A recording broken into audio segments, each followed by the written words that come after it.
Oh shit, after rejecting Chelsea and Manchester United, Michael Olise has decided to join Bayern Munich. This is a very good move. Big W for Olise, huge W for Bayern Munich. This was the right choice. This was the perfect team for him to go to, considering all the options that he had. It seemed like it was only Man United and Chelsea in the race. And then like a few days ago, I'd even say maybe like a week or so, it got revealed that Newcastle United and Bayern Munich were involved. And once I saw Bayern's name, I knew he was going to go there. A lot of people told me that I was crazy. A lot of people said that he wanted to stay in the Prem. But what are you saying now? I'm seeing a lot of copium on socials. I'm seeing a lot of Chelsea and Man United fans acting like they never wanted this guy, acting like he's overrated, making excuses for why you didn't want to get him anymore. Saying, oh yeah, the clubs left negotiations. It cost too much money. He wanted a higher wage. He wanted this. He wanted that. He's not worth it. That's not what you guys were saying a few days ago when I was seeing hundreds of edits of him in your kits. When you guys were talking about how cold he is and how underrated he was. But now all of a sudden, you guys aren't rating him like that because he didn't join your club. I find that so funny, people. Get in the comment section and let me know what you guys think about this deal. But I don't get why fans do this. You hype up a player once he gets linked to your club, and then if he doesn't join, all of a sudden he's shit. Makes no sense to me. This is a very good deal for Bayern Munich. And we'll talk about Chelsea, Man United, and Newcastle in a second, right? The three clubs that he didn't go to. But we got to focus on the impact that he'll have for Bayern Munich. I think he immediately starts for this team. I think he upgrades their starting 11. Look at their wingers. Serge Gnabry looks washed. Leroy Sané, washed. Kingsley Coman, he's fast, but he's not touching Olise. He immediately starts on that right wing. And he's going to be able to ball out there with Jamal Musiala? Oh my goodness. That Bayern attack is going to be scary next season. And I knew that they were going to have a big summer. And I don't think they're done. They've already made 2 signings so far. I think they're going to make a few more. I knew Bayern Munich were going to answer after last season for the first time in how long they went trophyless. There was no way that Bayern weren't going to have a big summer because they're going to want to win the Bundesliga next season. And I backed them to do it. I think they'll win at least 2 trophies. And Michael Olise is such an underrated player. I feel like him being at Crystal Palace, obviously, it's not the biggest club in the Prem. And most people aren't watching most Palace games. So I feel like he went underneath the radar the last few seasons. But everybody knew that he had potential, right? Everybody knew that this was a player that eventually he'll leave Palace, right? He'll go to a bigger club. He's very technical, can receive the ball, can link play. And with him going to Bayern Munich and a team that's going to be playing with a lot of the possession, imagine what he's going to do with all that time on the ball, with all those world-class players around him. He can also shoot.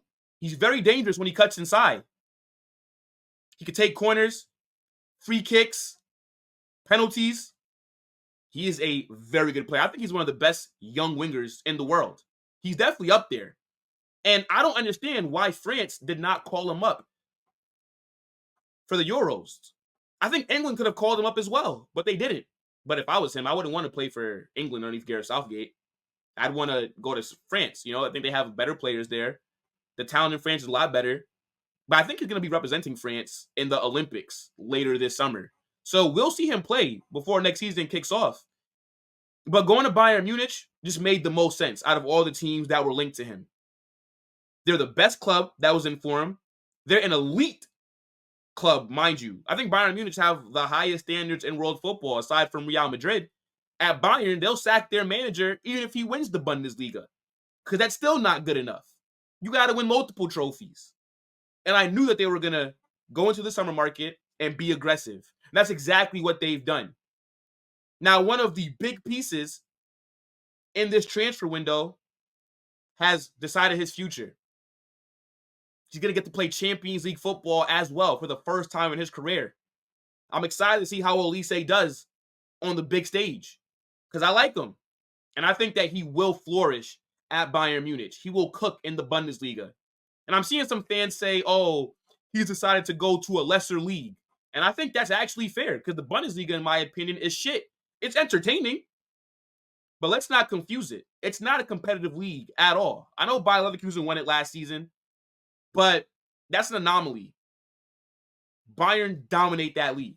You know how certain teams have feeder clubs, right? Where they can send their their players that are young that they're trying to develop, or they'll just buy players from them.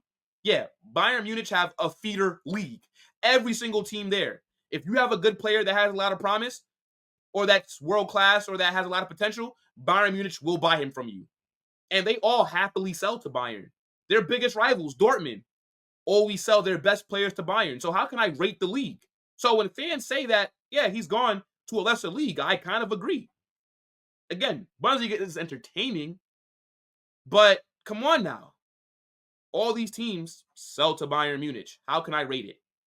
But what I will say to that, to counter it, is even though he's going to a lesser league, he's gone to an elite team. He went to a much better team than Chelsea or Manchester United. So, to me, this was the best move that he could have made. Now, let's talk about Chelsea real quick. Because, yes, you were rejected. And I actually like what Chelsea have going on. I like their squad. I think they have a lot of potential. And I think Chelsea are going to surprise a lot of people next season. I think they will come higher than what they did. I think they'll be top 5. And they will win the Conference League. But they don't need wingers. Why would you buy Olise when he plays in the exact same areas that Cole Palmer does? When Cole Palmer won Young Player of the Year, was the best player at Chelsea, was arguably the best signing of the entire Premier League season. Go check their heat maps. Olise is on that right wing or central. Cole Palmer's on that right wing and central. Unless you were going to what? Buy Olise and then put him on the left? Doesn't really make any sense. Why would you buy a player that cooks on the right and then move him to the complete opposite side of the field where he may not be comfortable? Doesn't really make sense like that, in my opinion. I think Chelsea, they're freaking wingers FC. How many wingers do you need? They're linked to so many wingers. You need a striker. Your striker is Nicholas Jackson. So even though you were rejected, right? Don't get that confused, Chelsea. You were rejected. Chelsea fans, I'll say it one more time. You were rejected. You guys didn't need him, though, to be fair. A striker is much more important. I don't know what the hell Todd Bowley and your board are doing by looking at all these damn wingers. You have enough. Then you also have Esteval Willian coming in 2025. And then Kendry Pies as well. You need a striker. So I never really thought the move to Chelsea would have made sense for Olise because the position that he would have wanted to play, Chelsea's best player is already there in Cole Palmer. So that would have been a bit weird. I'm sure they would have found a way to put them both into the team, but then how would they perform if one of them are playing out of position? You know what I'm trying to say? Because somebody is going to say in the comment section, oh, well, Cole Palmer could have played as a 10. But then what about Nkunku? Is that not why you guys bought him? Is that not his position? I don't know. Maybe I'm wrong. You guys let me know in the comment section. But I honestly think Chelsea should regret missing out on him. He is a very good player, Olise. He has a lot of talent. But just in terms of priorities, a winger is definitely not what you need heading into next season. You guys need a few other things.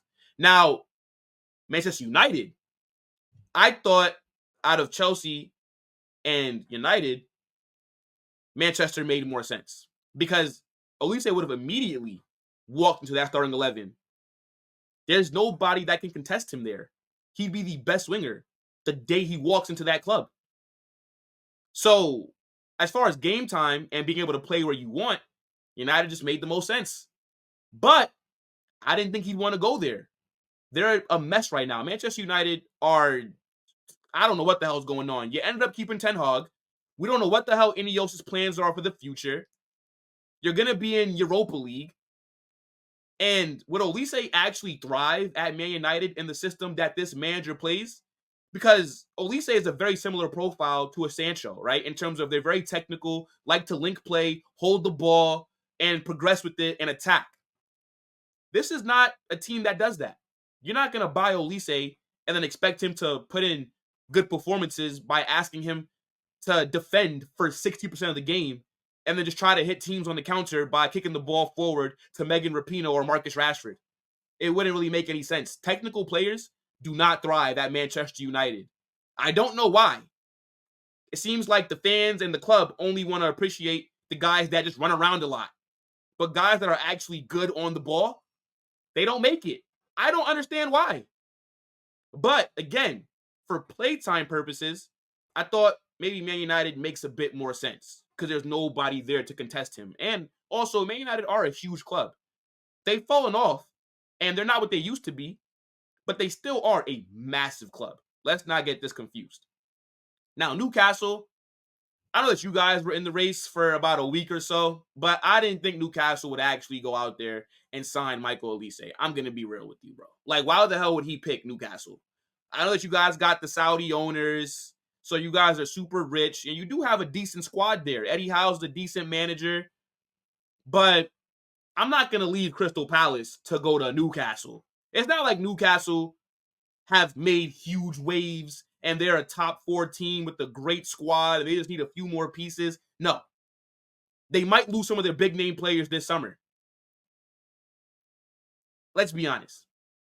Newcastle are not that attractive at the moment. In the future, they could be with that ownership once they're able to spend a bit more money. But right now, wouldn't have made sense to leave Crystal Palace to join them. Bayern Munich was the best club that was in for him. And he starts for them, I think, really early on next season. Maybe, first few weeks he comes off the bench while he's still learning the system. But once he goes into that starting 11, there's no way that he's going to let that spot go because he's quality. And he's going to cook in that league. And again, as I said, I want to know what you guys think. And I'm very excited to see him play in the Champions League. Michael Olise is a very promising young player. And I know Vincent Kompany cannot believe that he's at Bayern right now.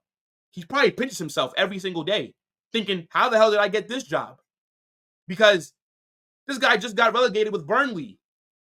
And a few weeks later, you're managing Bayern Munich. He literally failed upwards. I mean, to be fair, though, I think Kompany is a decent manager, right? And I think they will win 2 trophies next season, Bayern. I think they'll win the Bundesliga, and I think that they'll win one of the domestic cups. I can't see Leverkusen holding on to that. And Kompany does have good tactics. I remember, yes, he got relegated in the Prem, but when they were in the Championship the year before that, people were calling Burnley the Man City of that league because of the way that they were playing and how many goals they were scoring. So clearly he has the right philosophy, how he wants to play, but at Burnley, he just didn't have the players because they're not that attractive and they don't spend that much money. So he had to work on a limited budget in the Premier League going against giants. At Bayern Munich, he's going to be able to implement his way of football with world-class players. And it will work. I think he's going to do pretty good for them, even though I don't necessarily agree with getting relegated and then getting an elite job like Bayern. But it is what it is. You know what I'm saying? Look, they needed a manager. It seemed like they were getting rejected. And they went in for Kompany. And of course, with him being at Burnley, he jumped at the opportunity to go there. I don't blame him. I would have went there as well. So, yeah, guys, get in the comment section. Let me know what you think about Michael Olise going to Bayern Munich. Will this deal work out? Or do you think he'll flop? Or do you just think he made the wrong decision? Let me know in the comment section. Let's talk about it, people. Shout out to everybody that watched this. Definitely make sure you smash that like button. Don't forget to subscribe and share. I'm out, people.